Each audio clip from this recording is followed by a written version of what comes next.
जहाँ होता सत्यव्रत वहाँ बसता सुखधाम। दीन दुखी के कष्ट हरे श्री सत्यनारायण नाम। प्रेम से बोलिए श्री सत्यनारायण भगवान की जय। मैं नीलम आपके अपने चैनल प्रभु भक्ति संगीत में आप सबका हार्दिक स्वागत करती हूँ। आज की वीडियो में हम सत्यनारायण भगवान की कथा का श्रवण करेंगे। सत्यनारायण भगवान की कथा केवल एक पूजा ही नहीं है बल्कि एक अद्भुत आशीर्वाद है जो जीवन में सुख समृद्धि और शांति लाती है। श्री सत्यनारायण भगवान की कथा के श्रवण मात्र से हर संकट के पाप का नाश होता है। तो आइए हम श्री सत्यनारायण भगवान की इस दिव्य कथा का आरंभ करते हैं। उससे पहले बोलिए श्री गणपति भगवान की जय, श्री सत्यनारायण भगवान की जय, माता लक्ष्मी की जय। श्री सत्यनारायण भगवान की कथा से पहले हम श्री सत्यनारायण भगवान का ध्यान करते हैं और उनको प्रणाम करके आइए कथा का प्रारंभ करते हैं। शास्त्रों में बताया गया है कि सत्यनारायण व्रत कथा का पाठ करने से व्यक्ति को 1000 यज्ञ करने के बराबर पुण्य फल की प्राप्ति होती है। सत्यनारायण भगवान कथा में भगवान विष्णु के सत्य स्वरूप के बारे में बताया गया है। इस व्रत का पाठ करने से घर में सुख समृद्धि का वास होता है और भगवान विष्णु की कृपा सदैव बनी रहती है। पहला अध्याय। एक समय की बात है, नैशिरण्य तीर्थ में शौनकादि 88,000 ऋषियों ने श्री सूत जी से पूछा, हे प्रभु, इस कलयुग में वेद विद्या रहित मनुष्यों को प्रभु भक्ति किस प्रकार मिल सकती है तथा उनका उद्धार कैसे होगा। हे मुनिश्रेष्ठ, कोई ऐसा तप बताइए जिससे थोड़े समय में बहुत पुण्य मिले और मनवांछित फल की प्राप्ति हो जाए। इस प्रकार की कथा सुनने की हम इच्छा रखते हैं। सर्वशास्त्रों के ज्ञाता सूत जी बोले, हे वैष्णव, मैं पूज्य, आप सभी ने प्राणियों के हित की बात पूछी है, इसलिए मैं एक ऐसे श्रेष्ठ व्रत का आप लोगों को बताऊंगा जिसे नारद जी ने लक्ष्मी नारायण जी से पूछा था और लक्ष्मीपति ने मणि श्रेष्ठ नारद जी से कहा था। अब आप सब इसे सुनिए। एक समय की बात है, योगी राज नारद जी दूसरों के हित की इच्छा के लिए अनेकों लोक में घूमते हुए मृत्यु लोक में पहुंचे। यहाँ उन्होंने अनेक योनियों में जन्मे प्राय सभी मनुष्यों को अपने कर्मों द्वारा अनेकों दुखों से पीड़ित देखा। उनका दुख देख नारद जी सोचने लगे कि कैसा यत्न किया जाए जिसे करने से निश्चित रूप से मानव के दुखों का अंत हो जाए। इसी विचार पर मनन करते हुए वह विष्णु लोक में गए। वहाँ वह देव के ईश नारायण की स्तुति करने लगे, जिनके हाथों में शंख चक्र गदा और पद्म थे, गले में वरमाला पहने हुए थे। स्तुति करते हुए नारद जी बोले, हे भगवान, आप अत्यंत शक्ति से संपन्न हैं। मन तथा वाणी भी आपको नहीं पा सकती। आपका आदि मध्य तथा अंत नहीं है। निर्गुण स्वरूप सृष्टि के कारण भक्तों के दुख को दूर करने वाले हैं। आपको मेरा बारंबार नमस्कार है। नारद जी की स्तुति सुन विष्णु भगवान बोले, हे मुनिश्रेष्ठ, आपके मन में क्या बात है? आप किस काम के लिए पधारे हैं?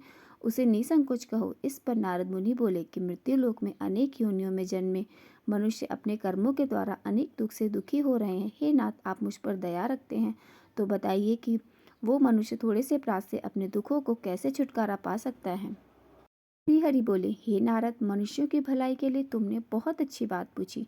जिसके करने से मनुष्य मुंह से छूट जाता है वह बात मैं कहता हूँ, उसे सुनो। स्वर्ग लोक व मृत्यु लोक में दोनों में एक दुर्लभ उत्तम व्रत है जो पुण्य देने वाला है।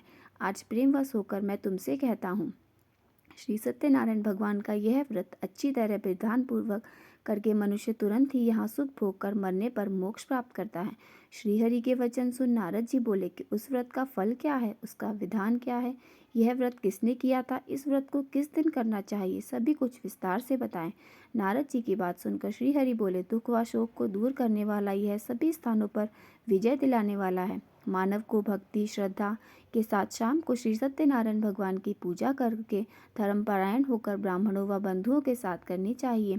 भक्ति भाव से ही नैवेद्य, केले का फल, घी, दूध, गेहूं का आटा सवाया लें और गेहूं के स्थान पर साठी का आटा, शक्कर, गुड़ लेकर भी सभी भक्षण योग्य पदार्थों को मिलाकर भगवान का भोग लगाएं। ब्राह्मणों सहित बंधु बांधवों को भी भोजन कराएं। उसके बाद स्वयं भोजन करें। भजन कीर्तन के साथ भगवान की भक्ति में लीन हो जाएं। इस तरह से सत्यनारायण भगवान का यह व्रत करने पर मनुष्य की सारी इच्छाएं निश्चित रूप से पूरी होती हैं।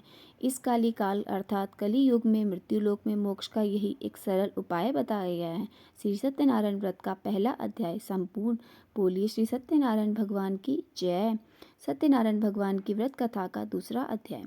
सूत जी बोले, हे ऋषियों, जिसने पहले समय में इस व्रत को किया था उसका इतिहास कहता हूँ, ध्यान से सुनो। सुंदर काशीपुरी नगरी में एक अत्यंत निर्धन ब्राह्मण रहता था। भूख प्यास से परेशान वह धरती पर घूमता रहता था। ब्राह्मणों से प्रेम से करने वाले भगवान ने एक दिन ब्राह्मण का वेश धारण कर उसके पास जाकर पूछा, हे विप्र, नित्य दुखी होकर तुम पृथ्वी पर क्यों घूमते हो? दीन ब्राह्मण बोला, मैं निर्धन ब्राह्मण हूँ, भिक्षा के लिए धरती पर घूमता हूँ। हे भगवान, यदि आप उसका कोई उपाय जानते हो तो बताइए। वृद्ध ब्राह्मण कहता है कि सत्यनारायण भगवान मनोवांछित फल देने वाले हैं, इसके लिए तुम उनका पूजन करो। इसके करने से तुम्हारे सभी दुख मुक्त हो जाएंगे। बुद्ध ब्राह्मण बनकर आए सत्यनारायण भगवान उस निर्धन ब्राह्मण को व्रत का सारा विधान बताकर अंतर ध्यान हो गए। ब्राह्मण मन ही मन सोचने लगा कि जिस व्रत को व्रत ब्राह्मण करने को कहा गया है, मैं उसे जरूर करूंगा। यह निश्चय करने के बाद उसे रात में नींद नहीं आई। वह सवेरे उठकर सत्यनारायण भगवान के व्रत का निश्चय कर भिक्षा के लिए चला गया। उस दिन निर्धन ब्राह्मण को भिक्षा में बहुत धन मिला, जिसे उसने बंधु बांधवों के साथ मिलकर श्री सत्यनारायण भगवान का व्रत संपन्न किया। भगवान सत्यनारायण का व्रत संपन्न करने के बाद वह निर्धन ब्राह्मण सभी दुखों से छूट गया और अनेक प्रकार की संपत्तियों से युक्त हो गया। इसी समय से यह ब्राह्मण हर माह इस व्रत को करने लगा। इस तरह से सत्यनारायण भगवान के व्रत को जो मनुष्य करेगा वह सभी प्रकार के पापों से छूटकर मोक्ष को प्राप्त होगा। जो मनुष्य इस व्रत को करेगा वह भी सभी दुखों से मुक्त हो जाएगा। सूत जी बोले कि इस तरह से नारद जी ने नारायण जी का कहा हुआ श्री सत्यनारायण व्रत को जो मैंने तुमसे कहा है, हे विप्रो, मैं अब और क्या कहूँ? ऋषि बोले, हे मुनिवर, संसार में उस व्रत से सुनकर और किस किस ने इस व्रत को किया, हम सब इस बात को सुनना चाहते हैं। इसके लिए हमारे मन में श्रद्धा का भाव है। सूत जी बोले, हे मुनियों, जिसने इस व्रत को किया है वे सब सुनो। एक समय पर वही विप्र धन व ऐश्वर्य के अनुसार अपने बंधु बांधवों के साथ इस व्रत को करने को तैयार हुआ। उसी समय एक लकड़ी बेचने वाला बूढ़ा आदमी आया और लकड़ियां बाहर रखकर अंदर ब्राह्मण के घर में गया। प्यास से दुखी वह लकड़हारा उनको व्रत करते देख विप्र को नमस्कार कर पूछने लगा कि आप यह क्या कर रहे हैं? तो उन्होंने बताया कि व्रत कर रहा हूँ तथा इसके करने से क्या फल मिलेगा, कृपया मुझे भी बताएं। ब्राह्मण ने कहा कि सब मनोकामनाओं को पूर्ण करने वाला यह सत्यनारायण भगवान का व्रत है। इनकी कृपा से ही मेरे घर में धन धान्य आदि की वृद्धि हुई है। विप्र से सत्यनारायण व्रत त्याग के बारे में जानकर लकड़हारा बहुत प्रसन्न हुआ। चरणामृत लेकर वह प्रसाद खाने के बाद वह अपने घर गया। लकड़हारे के अपने मन में संकल्प किया कि आज लकड़ी बेचने से जो धन मिलेगा उसी से वह सत्यनारायण भगवान का उत्तम व्रत करेगा। मन में इस विचार को ले बूढ़ा आदमी सिर पर लकड़ियां रखकर उस नगर में बेचने लगा जहाँ धनी लोग ज्यादा रहते थे। उस नगर में उसे अपनी लकड़ियों का दाम पहले से 4 गुना अधिक मिला। बूढ़ा प्रसन्नता के साथ दाम लेकर केले, शक्कर, घी, दूध, दही, गेहूं का आटा, सत्यनारायण भगवान के व्रत की अन्य सामग्रियां लेके अपने घर गया। वहां उसने बंधु बांधवों को बुलाकर विधि विधान से सत्यनारायण भगवान का पूजन और व्रत किया। इस व्रत के प्रभाव से वह बूढ़ा लकड़हारा धन पुत्र आदि से युक्त होकर संसार के समस्त सुख भोग कर अंत काल में वैकुंठ धाम चला गया। श्री सत्यनारायण भगवान व्रत कथा का दूसरा अध्याय संपूर्ण। बोलिए श्री सत्यनारायण भगवान की जय। सत्यनारायण भगवान की व्रत कथा का तीसरा अध्याय। सूत जी बोले, हे श्रेष्ठ मुनियों, अब आगे की कथा कहता हूँ। पहले समय में उल्कामुख नाम का एक बुद्धिमान राजा था। वह सत्यवक्ता और जितेंद्रिय था। प्रतिदिन देव स्थानों पर जाता और निर्धनों को धन देकर उनका कष्ट दूर करता था। उसकी पत्नी कमल के समान मुख वाली और सती साध्वी थी।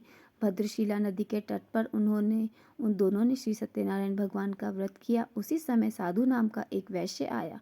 उसके पास व्यापार करने के लिए बहुत सा धन भी था। राजा को व्रत करते देख वह विनय के साथ पूछने लगा, हे राजन, भक्ति भाव से पूर्ण होकर आप ये क्या कर रहे हो?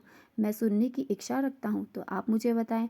राजा बोला, हे साधु, आपने बंधु बांधवों के साथ पुत्रादि की प्राप्ति के लिए एक महाशक्तिमान श्री सत्यनारायण भगवान का व्रत व पूजन कर रहा हूँ। राजा के वचन सुन साधु आदर से बोला, हे राजन, मुझे इस व्रत का सारा विधान कहिए। आपके कथनानुसार मैं भी व्रत को करूँगा। मेरी भी संतान नहीं है और इस व्रत को करने से निश्चित रूप से मुझे संतान की प्राप्ति होगी। राजा से व्रत का सारा विधान सुन व्यापार से निवृत्त हो वह अपने घर चला गया। साधु वैश्य ने अपनी पत्नी को संतान देने वाले इस व्रत का वर्णन कह सुनाया और कहा कि जब मेरी संतान होगी तब मैं इस व्रत को करूँगा। साधु ने इस तरह के वचन अपनी पत्नी लीलावती से कहे। एक दिन लीलावती पत्नी अपने पति के साथ आनंदित हो सांसारिक धर्म में प्रवृत्त होकर सत्यनारायण भगवान की कृपा से गर्भवती हो गई। 10वें महीने में उसके गर्भ से एक सुंदर कन्या ने जन्म लिया। दिनों दिन वह ऐसे बढ़ने लगी जैसे कि शुक्ल पक्ष का चंद्रमा बढ़ता है। माता पिता ने अपनी कन्या का नाम कलावती रखा। एक दिन लीलावती ने मीठे शब्दों में अपने पति को याद दिलाया कि वह सत्यनारायण भगवान के जिस व्रत का करने का संकल्प किया था उसे करने का समय आ गया है। आप इस व्रत को करिए। साधु बोला कि हे प्रिय, इस व्रत को मैं उसके विवाह पर करूंगा। इस प्रकार अपनी पत्नी को आश्वासन देकर वह नगर को चला गया। कलावती पिता के घर में रहकर वृद्धि को प्राप्त हो गई। साधु ने एक बार नगर में अपनी कन्या को सखियों के साथ देखा तो तुरंत ही दूत को बुलाया और कहा कि मेरी कन्या के योग्य वर देखो। साधु की बात सुनकर दूत कंचन नगर में पहुंचा और वहां देखभाल कर लड़की के सुयोग्य वाणिक पुत्र को ले आया। सुयोग्य लड़के को देख साधु ने बंधु बांधवों को बुलाकर अपनी पुत्री का विवाह कर दिया। लेकिन दुर्भाग्यवती की यह थी कि साधु ने अभी भी सत्यनारायण भगवान का व्रत नहीं किया। इस पर श्री भगवान क्रोधित हो गए और श्राप दिया कि साधु को अत्यधिक दुख मिले। अपने कार्य में कुशल साधु बनिया जमाई को लेकर समुद्र के पास स्थित रत्नासुरपुर नगर में गया, जहां जाकर दामाद और ससुर दोनों मिलकर चंद्रकेतु राज्य के नगर में व्यापार करने लगे। एक दिन भगवान सत्यनारायण की माया से एक चोर राजा का धन चुराकर भाग गया।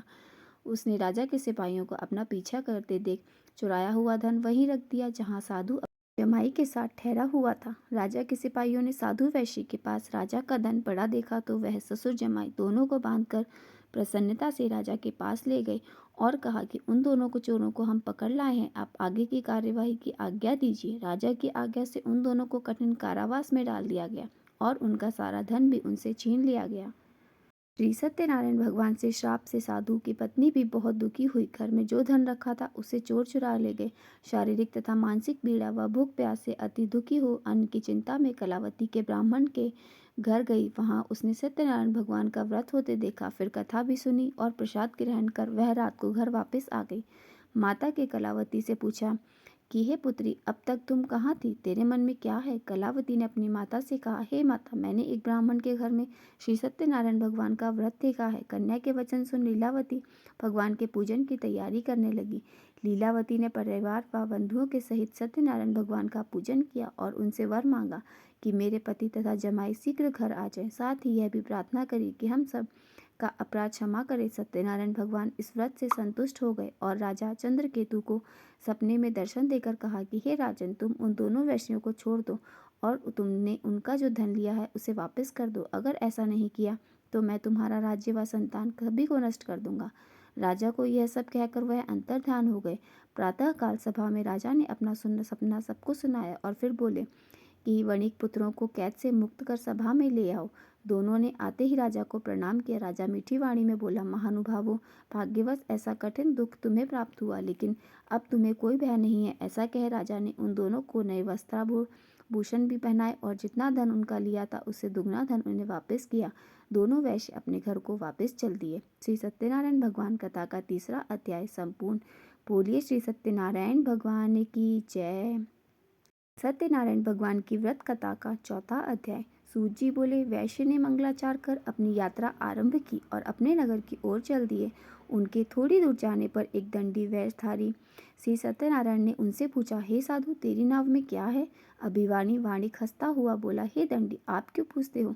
क्या धन लेने की इच्छा है? मेरे नाव में तो बेल व पत्ते भरे हुए हैं। वैश्य के कठोर वचन सुन भगवान बोले, तुम्हारा वचन सत्य हो। दंडी ऐसा वचन कह वहां से दूर चले गए। कुछ दूर जाकर समुद्र के किनारे पर बैठ गए। दंडी के जाने के बाद साधु वैश्य ने नृत्य क्रिया के पश्चात नाव को ऊंची उठते देखकर अचंभा माना और नाव में बेल पत्ते आदि देख वह मूर्छित हो जमीन पर गिर पड़ा। मूर्छा खोलने पर वह अत्यंत शोक में डूब गया। तब उसका दामाद बोला कि आप शोक न मनाइए, यह दंडी का शाप है, इसलिए हमें उनकी शरण में जाना चाहिए, तभी हमारी मनोकामना पूर्ण होगी। दामाद की बात सुनकर वह दंडी के पास पहुंचा और अत्यंत भक्तिभाव नमस्कार करके बोला, मैंने आपसे जो जो असत्य वचन कहे थे उसके लिए मुझे क्षमा दें। ऐसा कहकर महान शोकातुर हो रोने लगा। तब दंडी भगवान बोले, हे वणिक पुत्र, मेरी आज्ञा से बार बार तुम्हें दुख प्राप्त हुआ है।